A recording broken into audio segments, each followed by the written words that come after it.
I want you to stop right where you are and listen to me very carefully.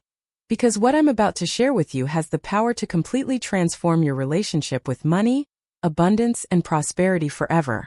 Now, I know that sounds bold. I know it might sound almost too good to be true. But I promise you, if you stay with me, if you truly open your heart and your mind to what I'm going to tell you, you will walk away from this moment a different person. You will finally grasp something about the nature of abundance that most people never understand in their entire lifetime. And here's the most beautiful part, the part that makes my heart absolutely sing with joy. This transformation doesn't require years of struggle. It doesn't require you to work yourself to the bone. And it certainly doesn't depend on your current circumstances, how much money is in your bank account right now, or what your financial history looks like. The change begins right here, right now, in this very moment we're sharing together. You see, I've spent years studying the invisible laws that govern our universe, the spiritual principles that determine whether we live in lack or abundance, in struggle or ease, in poverty or prosperity. And what I've discovered, what I've proven time and time again in my own life and in the lives of countless others, is that money, true lasting wealth, doesn't come from where you think it does. It doesn't come from working harder or longer hours. It doesn't come from manipulating others or constantly scheming and plotting. It doesn't even primarily come from your education or your connections, though those things certainly have their place. No, my dear friend, money flows from something far more powerful, far more reliable, and far more available to you right now than any of those external things. Money flows from your consciousness. It flows from your thinking. It flows from the words you speak and the images you hold in your mind. And most importantly, it flows in direct response to spiritual law, laws that are just as real and just as reliable as the law of gravity. Now, I can almost hear some of you thinking, but I've tried positive thinking before and it didn't work. Or, I've said affirmations and nothing changed. Or, I visualized and prayed, and still my bank account is empty. And I want you to know, I understand that frustration completely. I've felt it myself in the darker moments of my own journey. But here's what I've learned, and here's what I need you to really hear. Those approaches failed not because the law doesn't work, but because they were applied without true understanding. They were applied with doubt underneath. They were applied with fear lurking in the shadows. They were applied with one part of your mind saying the words while another part was secretly contradicting them, canceling them out, making them powerless. You see, the universe doesn't respond to what you say with your lips alone. The universe responds to what you truly believe in your heart. The universe responds to your deep conviction. It responds to the vibration of your entire being, conscious and subconscious. And that's exactly what we're going to address today. Most people come to spiritual work with what I call a divided consciousness. They say their affirmations in the morning. They visualize their desires. They speak their words of power. And then they spend the rest of the day worrying.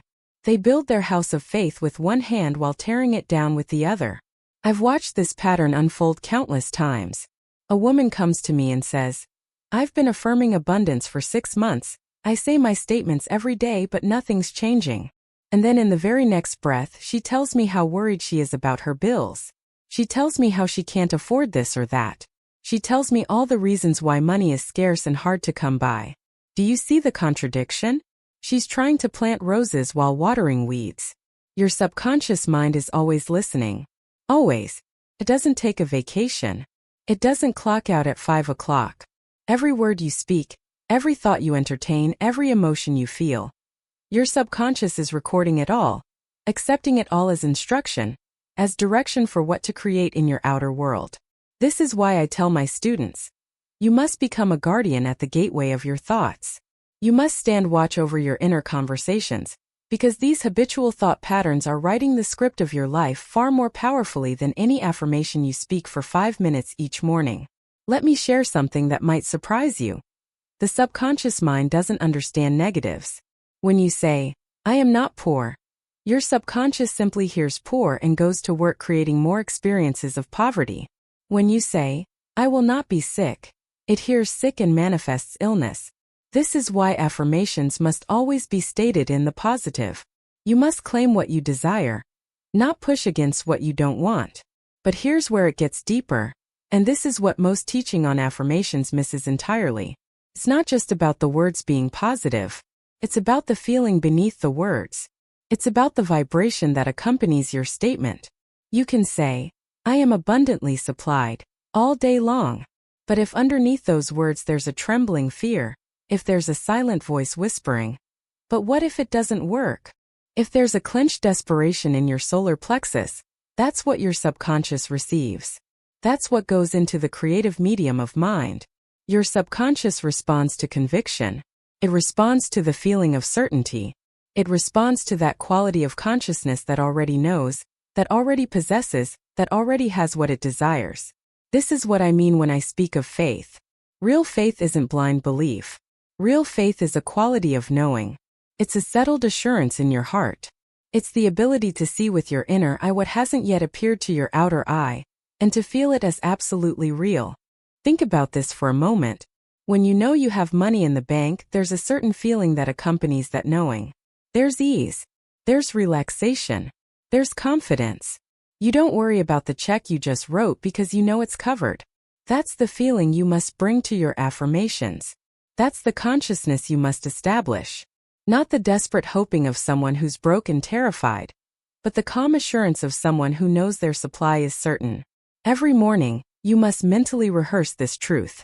Before the bills arrive, before the doubts come screaming, before your logical mind starts calculating lack, you speak your word. You declare, Infinite Spirit, open the way for my immediate supply. Let all that is mine by divine right now reach me in great avalanches of abundance. Notice I said great avalanches, not a trickle, not just enough to scrape by. Avalanches. Because God doesn't do poverty. The universe doesn't deal in limitations. Those are human inventions manufactured in the factory of fear. I knew a woman who came to me in absolute despair. Her husband had lost his position. They were 3 months behind on rent, and eviction was imminent. She wept as she told me, I've tried everything. I've looked for work. We've sold what we could, and still nothing comes. I said to her, You've tried everything except the one thing that works. You've tried human effort without spiritual recognition. You're rowing your boat with tremendous energy, but you haven't raised your sail to catch the divine wind. I taught her to stop looking at the empty bank account. Stop rehearsing the disaster. Stop telling everyone her tale of woe, which only planted more seeds of lack. Instead, every morning and evening she stood before her mirror and declared, I am a child of the infinite. My supply is endless, immediate, and right at hand. Was it easy for her? No. Her mind fought back viciously. It screamed, You're lying to yourself. Look at the facts. But she persisted. She treated those negative thoughts like uninvited guests. Acknowledged them, then firmly showed them the door. Within 1 week, her husband received a telegram about a position he'd applied for 6 months earlier and forgotten about. The salary was double what he'd been making. Within 2 weeks, they had paid every debt and had money remaining. Magic? No. Law. Spiritual law, as reliable as gravity. She changed her consciousness, and her world rearranged itself to match. This is what I mean by treatment. You're not begging God to change your circumstances. You're aligning yourself with the truth that has always existed. You're remembering what you forgot in your panic. That you are an inlet and an outlet of infinite supply. The moment you truly accept this, something shifts in the invisible realm. Doors you didn't know existed swing open. People think of you out of nowhere and offer opportunities. Money comes from directions you never anticipated. The universe has no problem with details. It's not confused about timing. Your job isn't to figure out how or when or from where. Your job is to establish the consciousness of abundance, then get out of the way. Your subconscious doesn't reason. It doesn't argue. It simply accepts what you persistently feed it and begins to outpicture that in your world. If you feed it worry about bills, it says, all right, more situations to worry about bills. If you feed it gratitude for abundance, it says, wonderful, more reasons to feel abundant. This is why affirmation without feeling is just noise. You can say, I am rich 1,000 times while feeling poor inside and nothing shifts. But when you say, I am grateful for the abundance flowing to me now, and actually feel that warm certainty in your chest, in your belly, that's when the subconscious receives the instruction. I worked with a woman who'd been affirming prosperity for months with no results. I asked her to stop affirming and start noticing for 1 week. I said, Just notice every single thing you already have that someone somewhere is praying for. She came back transformed. I have running water, she told me, tears in her eyes. I have a bed. I have working eyes to read with. I have a body that wakes up every morning. That noticing created feeling. That feeling impressed the subconscious. Within 3 weeks, an unexpected contract came through that doubled her income. You see, the universe doesn't respond to your words. It responds to your vibration, your emotional state, the consciousness you're broadcasting. And you cannot fake that vibration. You can't pretend your way into abundance. But you can genuinely find things to appreciate right now. And that genuine appreciation shifts everything. Now, let's talk about what I call the supply chain of the universe. Most people think supply comes from their job, their spouse, their business, their investments. And so, they live in constant fear that those channels might close. They clutch, they control, they manipulate. But here's the truth that sets you free. Your supply comes from God, from the universe, from infinite intelligence, whatever name you prefer. Your job, your business, these are merely channels through which supply flows. They are not the source. When you understand this deeply, truly understand it, you stop being afraid. A channel closes? Fine. The universe will open another one. You lose a client? Wonderful. That makes room for 3 better ones. Your employer downsizes? Perfect timing for the new opportunity that's already on its way. The universe is always upgrading your good when you let it. But you have to release your death grip on the old channels. You have to trust that the source is bigger than any one person, any one opportunity, any one stream of income. This is where most people stumble. They intellectually understand the concept, but emotionally, they're still white-knuckling whatever they've got, terrified it'll slip away. And that very fear, that clutching, blocks the new good trying to reach them. I tell my students, hold everything lightly. Appreciate what you have, yes. Be grateful for current blessings, absolutely. But don't strangle them with fear-based attachment.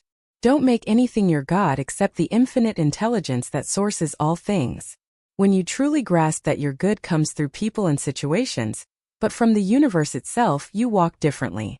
You breathe differently. You stop begging and start expecting. You stop manipulating and start allowing. You stop trying to convince the universe and start knowing it already knows. I've watched people exhaust themselves for years, trying to force doors open, pushing against reality with their bare hands, demanding that life comply with their timetable. And then one day they simply decide. They decide that what they want already exists. They decide that the universe heard them the first time. They decide to rest in the knowing instead of drowning in the asking. And that's when everything shifts. Here's what most people don't understand about divine timing. It's not slow. It's not making you wait for the sake of building character or teaching you patience through suffering. Divine timing is actually instant, but you have to be the right person to receive what you're asking for. The universe isn't delaying your good. You are, with every moment you spend identifying as someone who doesn't have it yet. Every single day you wake up and practice being the person who's still waiting is a day you push your desire further away. Every single day you rehearse lack, you're casting yourself in that role. You're the actor who keeps showing up to play the part of the person without what they want. And then you're confused when that's the only role you get. The universe can only give you what matches your conviction. Not your hope, not your wish, not your desperate plea in the middle of the night. Your conviction, your knowing, your unshakable certainty that it's done. I want you to think about breathing. You don't hope you'll breathe tomorrow. You don't affirm every morning, I am now breathing. You just breathe. There's no question. There's no doubt. There's no backup plan if breathing doesn't work out. That's the energy of manifestation. That's the frequency of faith. When you know something is yours, you stop checking for evidence every 5 minutes. You stop interrogating reality, demanding proof, looking for signs that you're not delusional. You simply proceed as if it's handled. You make space in your life for it.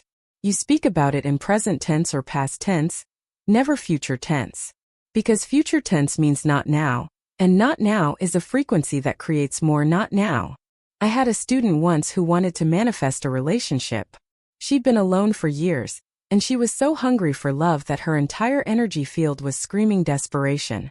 I finally told her, "You're treating your desire like a missing person. You're putting up flyers, checking the news, filing reports. What if you just started setting the table for 2? She looked at me like I was insane. But she did it. She started living like someone who was loved. She bought a bigger bed. She cleared space in her closet. She stopped talking about being single like it was a chronic condition. She simply decided that her person was on their way, and she had nothing to do but be ready and enjoy her life in the meantime. 3 months later, she met him. Not because she did a special ritual, but because she became the energetic match for the relationship she wanted. She stopped broadcasting, "I'm alone and it's a problem," and started broadcasting, "I'm whole and I'm ready." The universe reorganized itself to match her. This is what I need you to understand. You are not powerless in this process, but your power doesn't come from forcing or controlling. Your power comes from decisiveness. From the moment you decide something is yours, the universe has no choice but to deliver it. If you maintain that decision. Most people make a decision on Monday and unmake it by Wednesday. They declare something as theirs in the morning and revoke it by evening. They plant a seed and then dig it up every day to see if it's growing yet. And then they wonder why nothing blooms. This inconsistency creates a vibrational confusion that stops everything in its tracks. The universe responds to your dominant frequency, not your occasional hopeful thought. When you spend 5 minutes affirming abundance and 5 hours worrying about bills, guess which signal you're actually broadcasting? You cannot curse your situation Monday through Saturday and expect Sunday's affirmations to override it all. That's not how this works. The spiritual law is mathematical in its precision. You get what you predominantly are, not what you occasionally want. Here's what genuinely works. Choose your reality and stop negotiating with it. Decide what is true in the spiritual realm and refuse to let the physical world talk you out of it. When the evidence contradicts you, smile and say, "Interesting. That's the old story completing itself. I'm already living in the new one." This is not denial. This is dominion. Dominion says, "I see the current circumstances, and I choose not to empower them with my agreement." Dominion is standing firm in what's becoming. I knew a woman who was being evicted from her apartment. She had 30 days to vacate. But she had been studying these principles and she decided to do something radical. She blessed that apartment and thanked it for serving its purpose. She declared that something far better was already prepared for her. She spoke to her new home as though it already existed, and she meant it. She treated the invisible as more real than the visible. With 3 days left before eviction, a friend called out of nowhere. Someone was leaving the country unexpectedly and needed to sublet their apartment immediately. It was twice the size in a better neighborhood, for less money than she'd been paying. And it was available exactly when she needed it. Coincidence? I don't believe in them. I believe in spiritual law operating with perfect precision. This is what's available to all of us when we stop being spiritual tourists and become spiritual residents. When we stop visiting faith on Sundays and start living from it on Tuesdays. Your thoughts are not just things happening in your head. They're seeds planted in fertile soil. Your words are not just sounds evaporating into air. They're commands issued to creative forces that must obey. Your feelings are not just internal weather patterns. They're magnetic frequencies attracting corresponding circumstances. This means you have far more power than you've been taught. It also means you have far more responsibility. Faith is knowing that the bridge is there even when you can't see it yet. It's walking toward your good with certainty, while simultaneously putting one foot in front of the other in the physical world. I remember a woman who came to me wanting to heal her relationship with her sister. They hadn't spoken in 5 years. She did the spiritual work. She prayed, she affirmed, she visualized reconciliation. But she never picked up the phone. She never took a single action in the direction of what she was claiming to want. And nothing changed. Because the universe responds to movement. It responds to commitment demonstrated through action, not just through thought. I asked her, if you truly believed reconciliation was possible, what would you do? She said without hesitation, I'd reach out. I said, then that's your next step. The spiritual work prepares the soil, but you still have to plant the seed. Within a week, she had written the letter. Within 6 months, the relationship was healed. Not because the affirmations were magic words, but because the affirmations changed her consciousness, and her changed consciousness led to inspired action. You don't sit on your couch affirming a new job while ignoring opportunities. You don't visualize perfect health while neglecting your body. You don't claim abundance while refusing to take responsibility for your finances. The spiritual work changes you, and when you change, your actions change. And when your actions change, your results change. Sometimes the action you're called to take is exactly the thing you've been avoiding. Sometimes the bridge to your abundance is getting professional help with your money trauma. The spiritual work gives you the strength to do what needs to be done, but it doesn't exempt you from doing it. I had been treating spirituality like a way to avoid responsibility, but real spirituality increases your ability to respond. That's what responsibility actually means. The ability to respond to your life with wisdom, courage, and action. So here's the truth. You are a co-creator, not a customer. You're not ordering from a cosmic menu and waiting for delivery. You're participating in the unfolding of your own life. Your consciousness sets the direction, and your actions pave the road. And when those two things align, when your inner world and your outer world are moving in the same direction, that's when you see what people call miracles. But they aren't violations of natural law. They're the natural result of working in harmony with spiritual principle. When everything seems to be going wrong, that's actually the most important time to hold to spiritual principle. That's when your words carry the most power. Because you're either going to reinforce the pattern that created the problem, or you're going to break it. I worked with a man once whose business had failed. I asked him what he wanted instead. I told him to stop talking about the failure. Stop telling the story of what went wrong. Every time someone asked about his business, he was to speak about what he was building, not what he'd lost. He said, "But I don't have a business anymore. How can I talk about what I'm building when I'm starting from nothing?" And I said, "You're not starting from nothing. You're starting from experience, from wisdom, from a clear vision of what you want to create. That's not nothing. That's everything."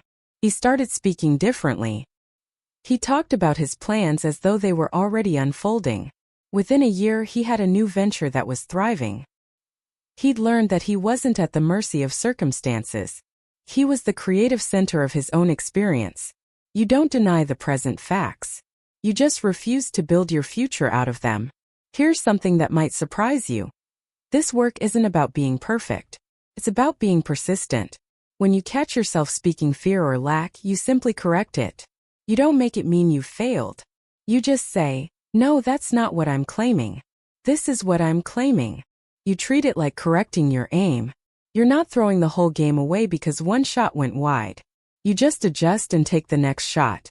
And gradually it becomes more natural. Speaking from faith instead of fear becomes your default setting. That's when life gets really interesting because you're no longer working against yourself. Your inner world and your outer world start to harmonize. The things you need begin showing up without you having to force or manipulate or struggle. That's when you start noticing the winks from the universe. The synchronicities that make you laugh out loud. The person who mentions exactly what you needed to hear. The coincidence that's so perfectly timed it can't possibly be random. These aren't accidents. They're confirmations.